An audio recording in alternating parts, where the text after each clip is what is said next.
Olá, indesistíveis! Eu quero chamar a sua atenção hoje para o capítulo 22 de Josué, porque assim marca um momento importante e sensível na história de Israel, com foco na relação entre as tribos israelitas de ambos os lados do Rio Jordão.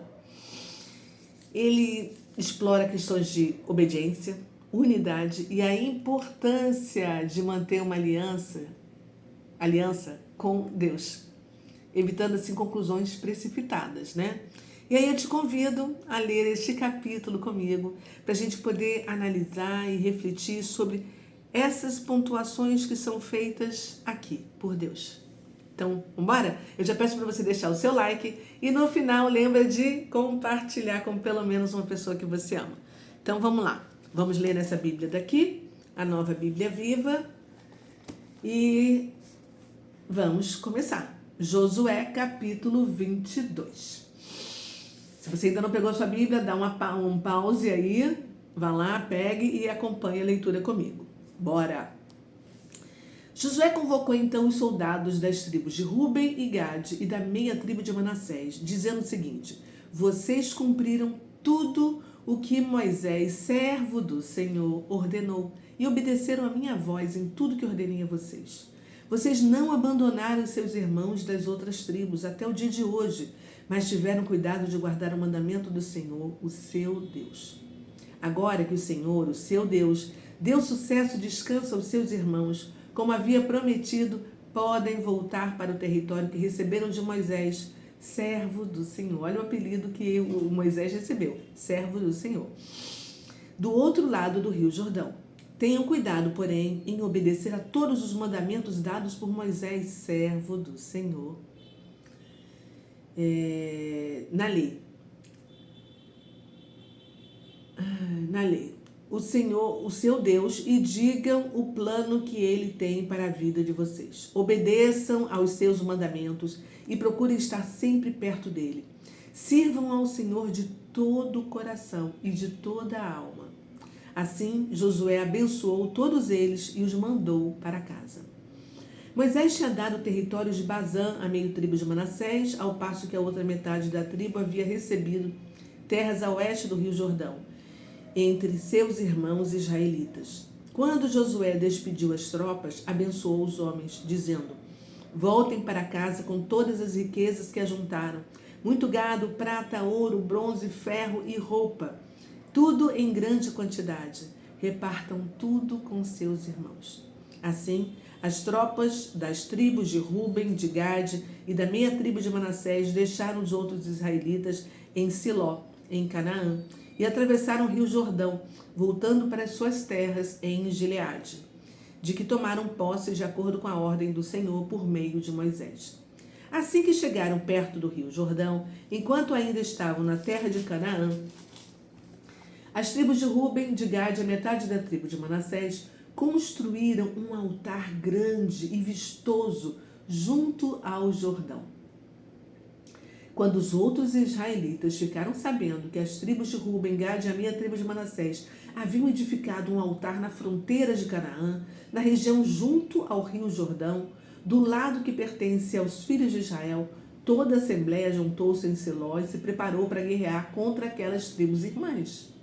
Antes, porém, mandou uma delegação chefiada por Finéias, filho do sacerdote Eleazar, à terra de Gileade, às tribos de Ruben, de Gade e a meio tribo de Manassés. Faziam parte da delegação altos oficiais de Israel, um de cada uma das 10 tribos. Todos eles eram chefes de grupos de famílias israelitas. Quando cruzaram o rio, passando para a terra de Gileade, disseram à tribo de Ruben, de Gade e a meia tribo de Manassés: assim diz a congregação do Senhor: que transgressão vocês cometeram contra o Deus de Israel, deixando de seguir ao Senhor e construindo um altar para se rebelarem contra ele. Será que a culpa do nosso pecado em Peor, no qual não estamos purificados ainda, embora tenha caído uma praga sobre a congregação do Senhor, não bastou? Porque vocês têm de fazer nova rebelião contra o Senhor, abandonando o Senhor. Vocês sabem que se vocês rebelarem hoje contra o Senhor, ele ficará irado com toda a congregação de Israel amanhã. Se vocês acham que precisam de um altar porque o território de vocês está impuro, é melhor que passem para o nosso lado do Rio Jordão, para a terra que pertence ao Senhor, onde ele se faz presente entre nós no tabernáculo. Vocês poderão viver junto conosco e nós daremos parte de nossas terras a vocês. Mas não se rebelem contra o Senhor para trazer desgraça sobre nós, construindo outro altar, que não seja o altar do Senhor, o nosso Deus. Não se esqueçam da terrível experiência que tivemos com Acã, filho de Zerá, quando ele pecou contra o Senhor em relação às coisas sagradas. Não foi só ele que sofreu castigo, a nação inteira foi castigada por causa do seu pecado.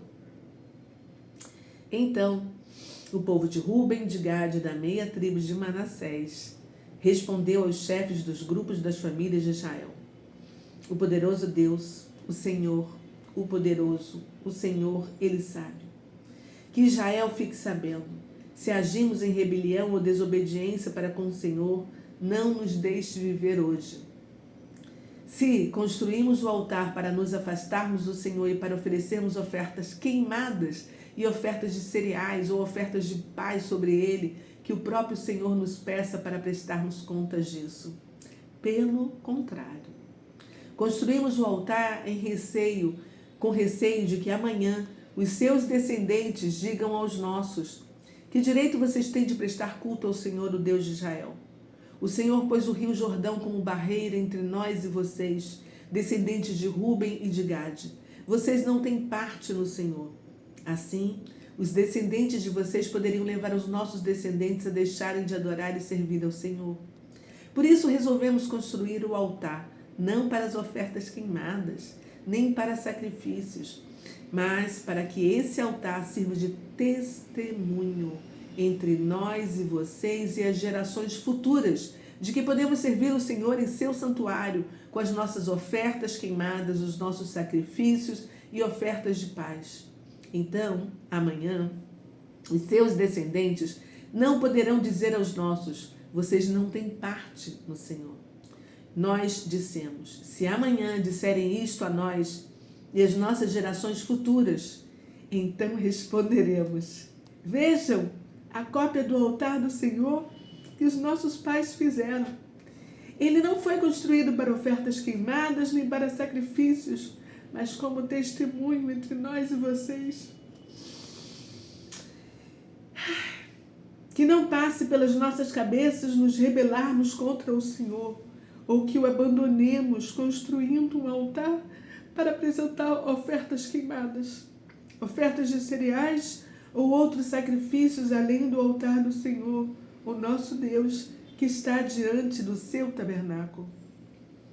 Quando o sacerdote Finéias e os altos oficiais da congregação de Israel, os chefes de milhares dos grupos de famílias, ouviram isso, as tribos de Ruben, de Gade e da metade de Manassés alegraram-se muito.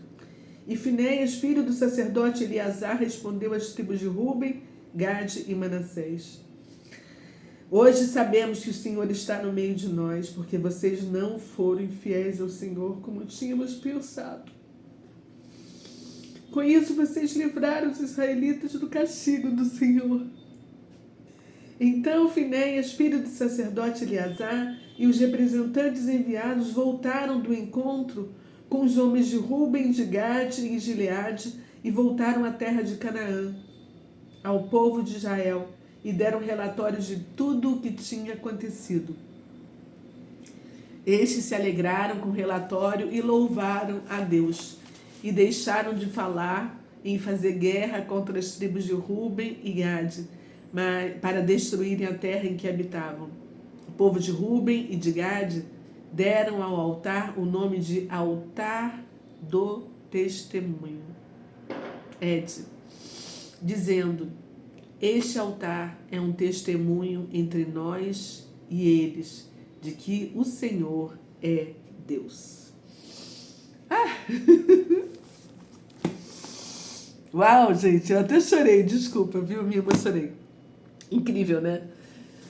Nós vimos neste capítulo que as tribos transjordânicas, né, que foram aquelas de Ruben, Gad e metade da tribo de Manassés, que foram liberadas por Josué, para irem viver lá do outro lado da margem do Rio Jordão, a leste, né? Porque eles cumpriram com a promessa deles, né, de ajudar todo o povo para conquistar a terra prometida. Aí Josué reconheceu a fidelidade deles e despediu eles com bênção, né, com riquezas, pedindo para que eles permanecessem fiéis ao Senhor e obedecessem os mandamentos. E aí o que a gente viu que aconteceu? Quando eles retornaram para a terra deles, essas tribos construíram um grande altar na beira do Rio Jordão, que era o que separava eles, né? E esse altar foi interpretado de forma errada pelas outras 10 tribos que ficavam a oeste do Jordão. Porque eles pensaram que tinha sido um sinal de rebeldia, ou seja, de idolatria. E aí eles se prepararam para guerrear, pensando que as outras tribos tinham quebrado a aliança com Deus. Gente, isso demonstra o quão sério as questões de adoração exclusivas ao Senhor eram levadas a sério pelo povo de Israel, né? Só que aí eles decidiram primeiro mandar um grupo para verificar, e a explicação dessas 2 tribos e meia é que esse altar não foi construído para sacrifícios ou para idolatria, né? Mas assim como um memorial de unidade entre as tribos de Israel. Ele era um símbolo para as futuras gerações, para lembrar que, embora eles estivessem separados fisicamente pelo Jordão, eles continuavam servindo ao mesmo Deus. E aí, com a explicação aceita, o conflito foi evitado e o altar foi chamado de Ed, o altar da testemunha, para simbolizar que Deus é Deus entre todas as tribos de Israel, o mesmo. E aí a gente deve parar assim, para a gente analisar, né? Que lições a gente tira deste capítulo? O que Deus está falando para a gente aplicar na nossa vida prática, né? A gente deve evitar conclusões precipitadas, né, gente? Sem julgamento, porque esse mal-entendido entre as tribos nos ensina a buscar primeiramente o diálogo antes de tomar qualquer decisão drástica, principalmente em conflito. E mesmo assim, com diferenças físicas e culturais, nós que somos um povo de Deus, a gente tem que manter uma união em relação à adoração ao Senhor. A gente sabe também que memoriais têm um valor espiritual, né? E esse altar que eles denominaram de Ed representa o papel dos memoriais ajudar as gerações futuras para se lembrarem da aliança com Deus.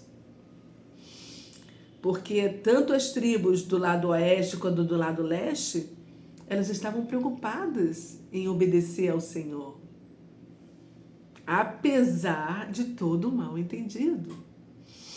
Não é verdade? Então vamos refletir assim sobre isso para a gente poder assim extrair insights, porque isso é muito importante, gente. O que é que você faz para garantir a unidade com a sua família, com seus irmãos na fé? Quando existem mal-entendidos por causa de diferenças nas opiniões. Pensa nisso.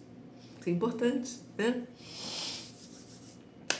Quando surge algum mal-entendido entre você e alguém, como é que você lida com isso? Você busca o diálogo, como as tribos fizeram, para resolver de cara o conflito, ou você já sai brigando, deletando, magoando? Pensa nisso. Que memória ou memorial espiritual você poderia construir na sua vida para lembrar e reforçar a sua aliança com Deus? Eu tenho, né? Já falei para vocês já viram no vídeo anteriores, né? que eu coloquei as minhas 12 pedras com o meu sofá, que fica em cima deles, que é o meu memorial para Deus, né? Quando eu voltei a Israel, eu decidi fazer isso. E qual é o seu memorial? O que você já decidiu fazer? Vamos começar com o Pai agora? Ai, Senhor, obrigado. Obrigado, eterno de Israel, por nos alertar através deste capítulo da importância da gente manter a unidade e a comunhão espiritual. Mesmo que a gente esteja separado fisicamente. Nós que fazemos parte do teu povo, Pai, nós devemos permanecer unidos em sua aliança. Mas, infelizmente, o que a gente tem visto são inúmeras divisões, cada vez mais, um falando mal do outro, um querendo detonar e apontar o dedo, mostrar que o outro está errado, que a minha igreja é melhor que aquilo. Uma igreja querendo roubar os membros de outra igreja, meu Deus do céu. Em vez de ir lá para fora e buscar aqueles que ainda não te conhecem, Pai, que é mais difícil, né? Ai, Senhor, nos ajude a acabar com todos esses mal-entendidos, para não aumentar ainda mais os grandes conflitos que já estão aí, e ainda aqueles que ainda estão por vir, porque nós precisamos estar todos unidos contra um só que vai surgir, que com certeza já deve estar vivendo entre nós, que é o anticristo. Esse vai fazer um arraso, meu Deus. Ai, Pai, obrigada por essa revelação, por esse lembrete deste capítulo. Nós oramos em nome de Jesus. Amém e amém.